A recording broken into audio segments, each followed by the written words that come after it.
Hi అమ్మా, ఎలా ఉన్నారు? బాగున్నారా? రండి, క్యాబేజ్ పకోడీ చేసేద్దాము. కొంచెం వర్షాలు పడుతున్నాయి కదా, ఈ వర్షాకాలంలో రుచికరమైన స్నాక్. క్యాబేజీ పకోడీకి సన్నగా తరిగిన, ఇలా సన్నగా తరగాలి క్యాబేజీని తీసుకోండి. కొంతమంది ఉల్లిపాయలు వేస్తారు, కొంతమంది వేరు.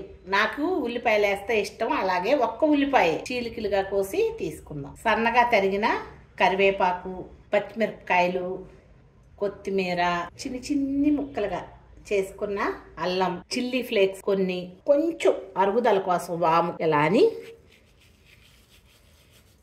వేసే. చాలా తక్కువ వేద్దాం, ఎందుకంటే క్యాబేజ్ ఎక్కువగానే ఉంది కదమ్మా.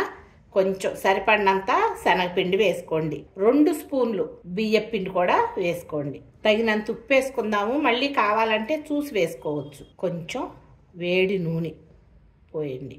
ఒకసారి కలిపేద్దాం. ముందులా గట్టిగా కలుపుకుందాము. క్యాబేజీలో నీరు ఉంటుంది కదమ్మా, చాలా తక్కువ నీరు పడద్ది. ఇలా మొత్తం అంతా కలుపుకొని కొంచెం నీరు చూసి పోసుకోండి. మరీ లసలసలాడిపోతే అసలు బాగోదు. క్రంచీగా కావాలంటే సోడా ఉప్పు వేసుకొని కొంచెం నిమ్మరసం పిండుకుంటే కనుక అదొక టేస్ట్ ఉంటుంది. కొంచెం పోస్తాం. ఇలా కలిపేసేయండి.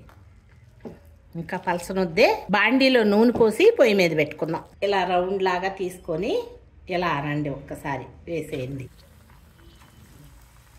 ఇలా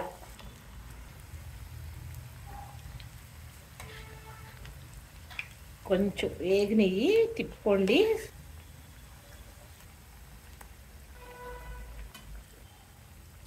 ఒక్కొక్కటి ఇలా వేగినవి తీసేసుకోండి. నిదానంగా తిప్పండి. కెచప్పుల్లో కానీ పచ్చిమిరపకాయలు పక్కన వేయించుకొని నంచుకొని తినడానికి కూడా ఇది బాగుంటుందమ్మా. సాంబార్లోకి అద్భుతంగా ఉంటుంది. ఒకసారి ట్రై చేయండి. తీసేయండి. వేగినట్టు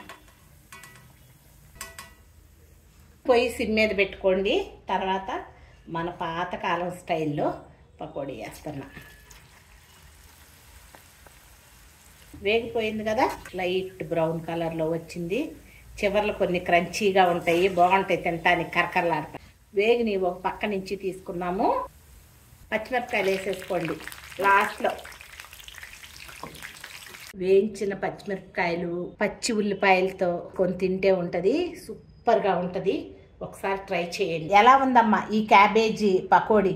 నచ్చిందా? మరి మీకు నచ్చితే ఒకసారి చేసుకొని చూడండి తల్లి.